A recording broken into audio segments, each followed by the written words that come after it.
Thank you everyone once again for taking time out of your day. I know as business owners and managers, it's tough to get a day off to spend time like this. Hopefully this is going to be valuable. I'm the last presentation, and I want to make sure that we talk about how to bring this all together. And Ready Cyber 1, I picked names that I thought were fun so that we could have some fun with this. And I wore my nice orange socks today for Halloween. So I had some other things too, but I lost them, luckily. Anyway, so understanding frameworks and compliance. I know we always hear about frameworks and compliance, but we always have trouble trying to fully deploy it. Does anyone have a full deployment of a compliance in their organization? We don't either. And we do this for a living. So that should tell you how this conversation is going to end. So the agenda I'm going to go through today is going to first talk about the difference between regulations, standards, and frameworks. You heard some excellent presentations here from a phenomenal attorney. You heard about the insurance explanation. You've heard from Bernadette talking about the difference between cybersecurity and IT. And you heard some phenomenal talks from Callisto and from Data Tech Cafe and from Cyberhawk and all the other presenters, UBX Cloud, about all the things that are around cybersecurity. Cybersecurity is very vast. So how do you pull it all together? Compliance is one of the ways that we do that. So we're going to talk about what is compliance and most importantly, what isn't compliance. Then we're going to talk about security versus compliance, and then we're going to do a reality check if everybody wants to stay with me. So when we look in terms of regulations, it's laws. That's what it boils down to, just simply laws. It's things that we have to do, things we're supposed to do according to the law. And that's what you heard a lot from Kate talking about what our obligations are. Depending on the organization we have, we're going to have different requirements. There are organizations that have to follow 3 or 4 different compliances. And there are some organizations that may only have to follow 1 or 2. But as far as I can tell, most companies have to at least follow 1. Standards, those are usually industry specific, and they're created, believe it or not, so they can avoid regulation. So the credit card industry is a fantastic one. It's a standard they came out with so they didn't have to get regulated, and they've done a good job of pushing that standard. But if you don't do it, you don't go to jail. So, but they can impose fines on you. And then frameworks are comprehensive programs to increase the organizational cybersecurity maturity. Now, let's talk about what compliance is and is not. So this kind of breaks those 3 categories down. We're going to pull them all together here pretty soon. So what is compliance? Well, compliance is having to meet requirements.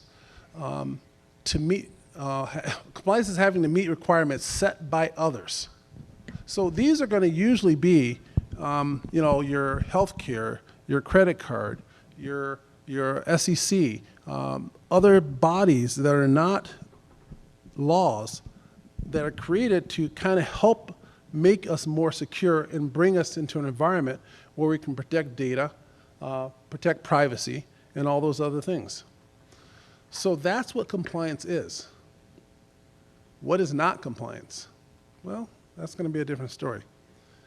First of all, compliance is not optional. I want to say that again. Compliance is not optional. Let that sink in for a second. So compliance is not one and done. So I've been part of organizations where they'll bring us in to help them become compliant or move towards compliancy, and then they'll say, okay, thank you very much. You know how long it takes before they become uncompliant? What do you think? Let me hear some answers. Well, how long do you think it takes an organization, once they're in a compliancy program, how long does it take them to become uncompliant? Until Tuesday. That long? Usually about 30 to 60 days. It starts that quickly if you put in compliance and then you don't have any checks and balances or have a continuous compliance program. So compliance, once you start something in terms of like cybersecurity, is not something you just throw in and say, okay, we've arrived, let's move on to the next task. It requires input on a continuous basis. Compliance is not security. It may be a surprise. Compliance is not security. Companies can be compliant and not secure, or secure and not compliant. How is that possible? How is that possible? You've got all these compliances and you're not secure. Well, you can put in compliant things and then pass all the compliances, but then you don't have any cybersecurity stack in there that's built to protect those compliances. You could also have all the security, but you don't have anything compliant, no compliancy program to allow you to monitor it, so something's going to slip if nobody's watching the hen house. So as a result, we have people that say, oh, we're compliant, but they're not secure, and the vice versa. So you want to make sure that that's not the case. Companies must be compliant and secure. That is the best way to move forward. And everything you've heard today from all these speakers are part of that compliancy in order to make sure you have a more secure environment and bringing those two together. So let's talk about security versus compliance. And Steve, I guarantee you're not going to have to pull me off the stage today. So when we look at the difference between security and compliance, security is about protecting data, and compliance is about meeting outside obligations. Does that make sense? Meeting obligations, that's what compliance is all about. So you're going to have some basic managed services under protecting data. You got to do some of the things you heard today. Firewall, identity access management is one that was mentioned. And one of our sponsors here today is One Identity, who focuses on identity. We say identity is the new perimeter. And the reason for that, we used to use firewalls back in the day, and that was cybersecurity. But now we're dispersed, we're working from home, we're working from coffee shops, we're working from conferences, and we're more dispersed. And the firewall doesn't make much sense anymore. So now we have to look at identity. That's a change. And that change is going to continue to happen. I'll tell you one thing you didn't know. Ransomware is on the decline. How many people didn't know that? Look it up. Ransomware is on the decline. Oh, I thought you raised your hand. Oh, so what are they? Attackers are always shifting their tactics. They're always looking at, okay, if people are getting better at backups, people are getting better at antivirus, people are getting better at having a security operations center to monitor things, they're going straight to extortion. They're like, bag it. I'm just going to lock up your stuff and release it and make you pay me money. I'm not going to even deal with some of the other stuff. So they're going to constantly evolve their tactics and change. That's why we have to always change and adopt with them. Having a compliancy program in place will allow us to have that agility to change as the environment changes. You heard Bernadette earlier talk about that IT and cybersecurity are very different. IT does allow you to set a budget, because you know how much it's going to cost you for Office 365. You know how much it's going to cost you for to set up your antivirus. You know how much it's going to cost you. You know that your computer isn't going to last forever, so you can plan a program where you replace that computer. You can't plan how smart an attacker is going to be. Because every time we think we've got ahead of them, they get ahead of us. It's a constant leapfrog. So we have to constantly adjust our tactics and our tools to meet theirs. Do you know they have phenomenal customer service? They really do. Incredible. It is a business, and they pay you very well. Do you know that attackers will pay your employees $1 million to give up their access? This is real, people. They're offering $1 million to your employees to give up their access. I've gotten those. They know who you are. They learn about you. They learn more about you than your spouses do, than your kids do. And they're sit and wait for the opportunity to figure out how to access your information. So protecting that data, having those basic and those more advanced tactics to allow you to be able to protect the data are going to be very, very important. In terms of compliance, you need to align cybersecurity regulations and obligations. So the two have to work together. Compliance is about validating compliance.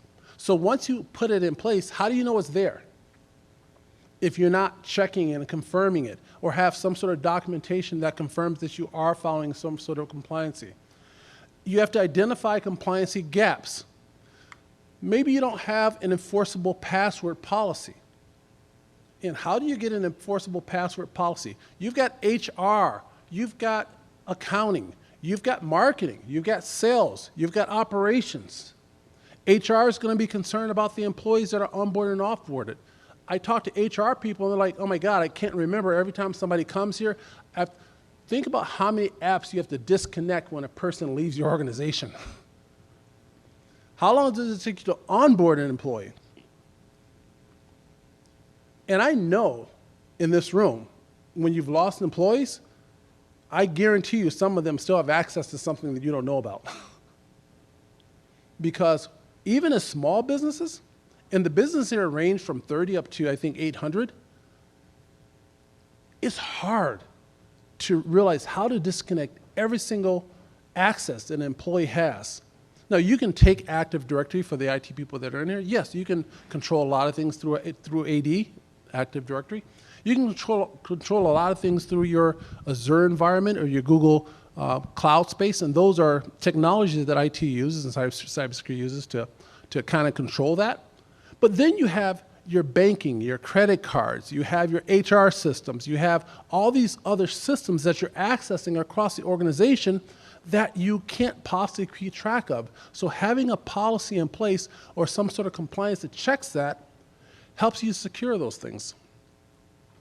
A study came out recently that said that when an employee leaves, on average, 70% of employees take data with them. 70%.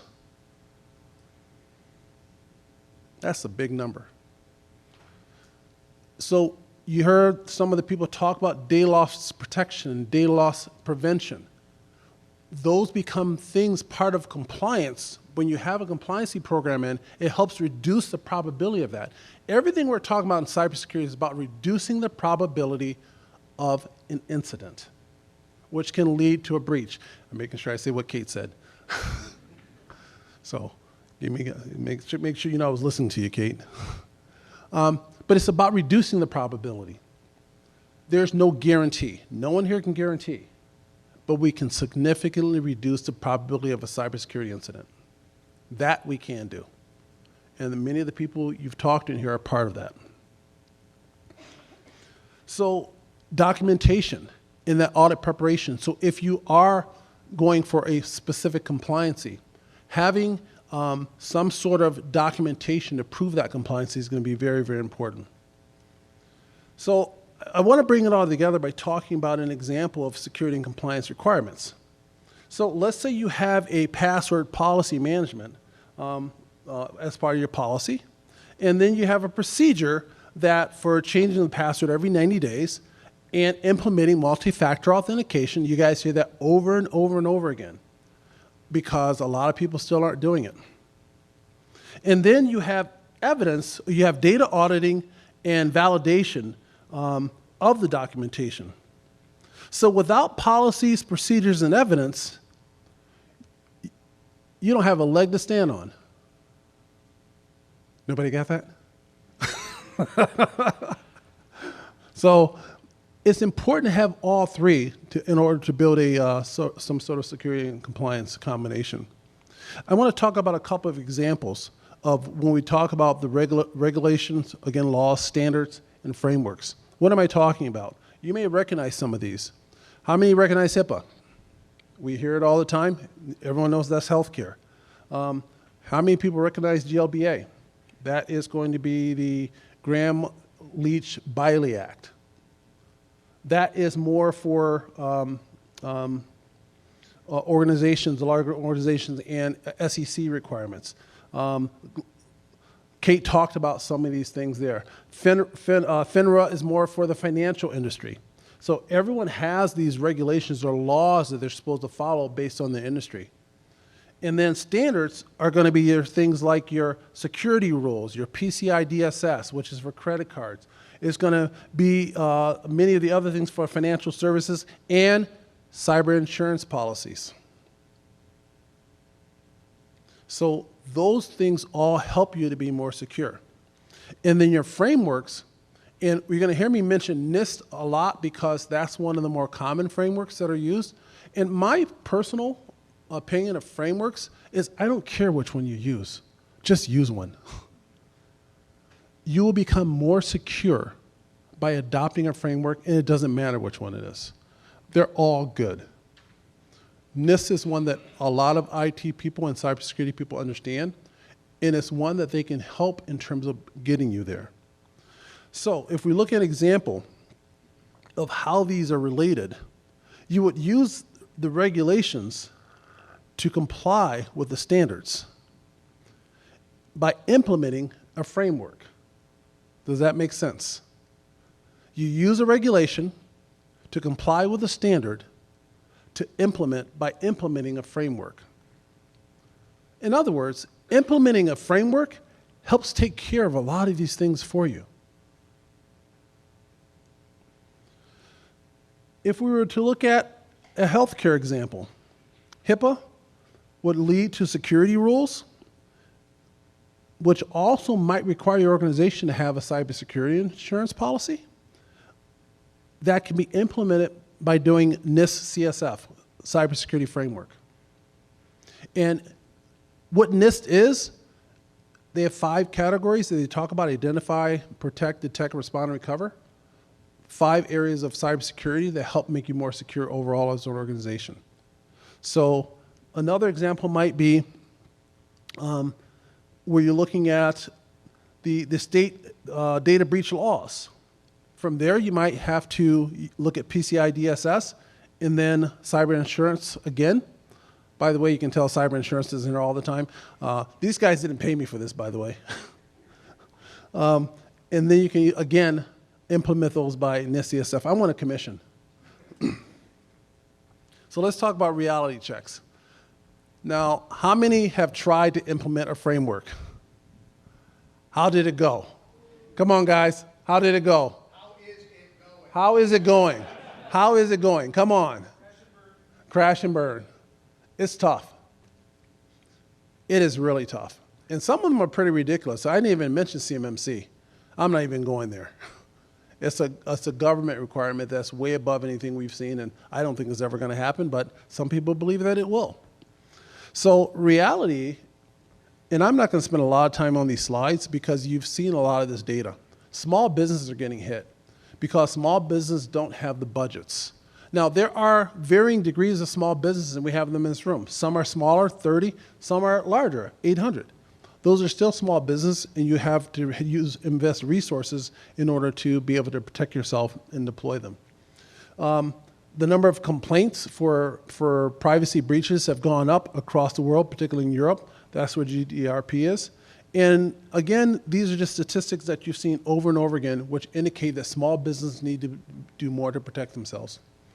Small businesses have become a target because the larger organizations have invested quite heavily in compliance, and they can still get breached, such as Uber or some of the other larger companies that you've read about in the news. It can still happen.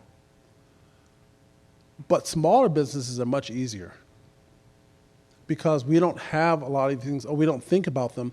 But when we think about protecting our assets, our employees, our customers, our revenue, that's what you're investing in. We have insurance to cover a lot of things in our business, but I see many businesses who won't invest in the number one thing that's likely to put them out of business today, which is a cyber event that can lead to a cyber breach.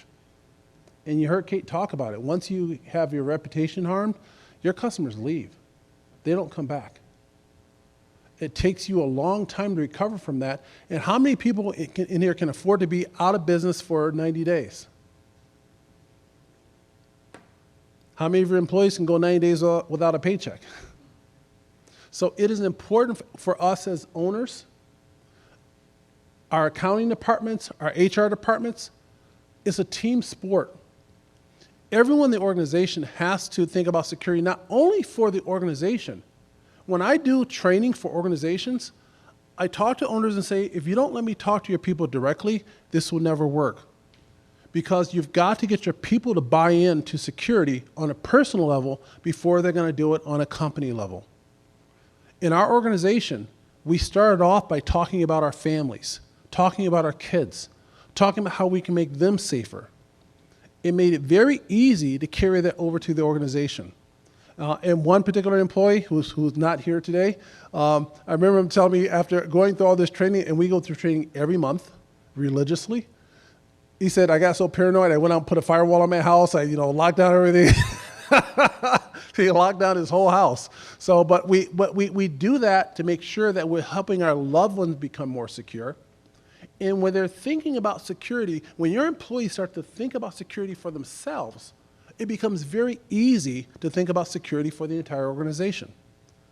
So if you want to change the culture, and as owners and managers, and I'm going to talk to the IT and cybersecurity people in this room. Who are the people we have the hardest time with security? Owners and managers. Owners and managers. Guys, your IT people will tell you all the time, you've got to do it. You've got to lead the ship. And if the owners and managers don't do it, the people below you won't either. If the owners and managers don't take cybersecurity seriously, the people below you won't either. So please, please, please, lead your ships. Make sure your people are taking care of their families and making their families more secure, making themselves more secure. You'll see that bleed over into your organizations. And that will cause a cultural change. That will be the beginning of compliance. I saw Steve walking. I'm like, there's no way I'm close to it. I'm almost down to the last two. So security and compliance, some starters. Since we know that compliance is hard, let's talk about reality. Start with some things that are basic. Start with a concept called zero trust. And if you don't know what that is, get to know it. Talk to some of the IT. The companies that are here today were interviewed to be here. We got lots of offers for IT companies to come here, but we evaluated them in terms of their security protocols, and we didn't see that they had enough security protocols to talk to the customers that will be here today. You. The ones that are here have a high level of security in their organization, so I know if you become a customer of theirs, that your data is going to be protected. And doesn't IT have the keys to the kingdom? Yes? So it's important to deal with organizations that you know are going to be secure. So zero trust is about, again, identity. Identity being the new perimeter. How do you get identity through the organization into have a zero trust is basically saying, I'm not going to trust anyone on my network. I want to know every single person that's on my network. I want to know every single device, and I want to know what it's doing, and I want to limit what it's doing. Talk to these people about zero trust and identity access management. Do something in each NIST category. I mentioned these categories. They're listed up here. It doesn't matter what you do. And again, talk to the professionals that are here. These 5 categories cover every single one of these people. Education, legal, IT, cybersecurity, data backup. It covers insurance. All 5 of these categories are covered here. You can't do everything overnight. Do it slowly, but start. Maybe you pick a 90-day plan and say, over the next 90 days we're going to do this, or this year we're going to do just these things. Slowly build it into your budget. Make sure you separate your budget from IT and cybersecurity. They are not the same. You're going to hear that over and over again. Protect at all levels. Remember, you have organizational cybersecurity. You've got end-user cybersecurity. You've got equipment cybersecurity. You've got cloud cybersecurity, and you've got supply chain. Again, you're not going to be able to do all these things overnight, but start to investigate them. Start to give the support to your IT teams and to your cybersecurity teams so they can make your organization safer by using a compliance system that allows you to move forward. Don't stress. Not all companies and industries are created equal. Some of you have enough teams to do this. Some of you don't. It doesn't matter. Just start. Talk to us about things you can do yourself without no cost that help us move you forward. Security and compliance is a journey. Again, it's not going to change overnight. When I come in an organization, I tell them it's going to take me 2 years to get you to where I need you to be before I feel comfortable that you made a significant step towards cybersecurity. Because I know changing a culture takes time. Changing the technology is easy. Changing the people is hard. Your people are your weakest link. So until you can bring that culture in, you're not going to have a very strong program. Pace yourself, your staff, and your budget. Thank you, everyone.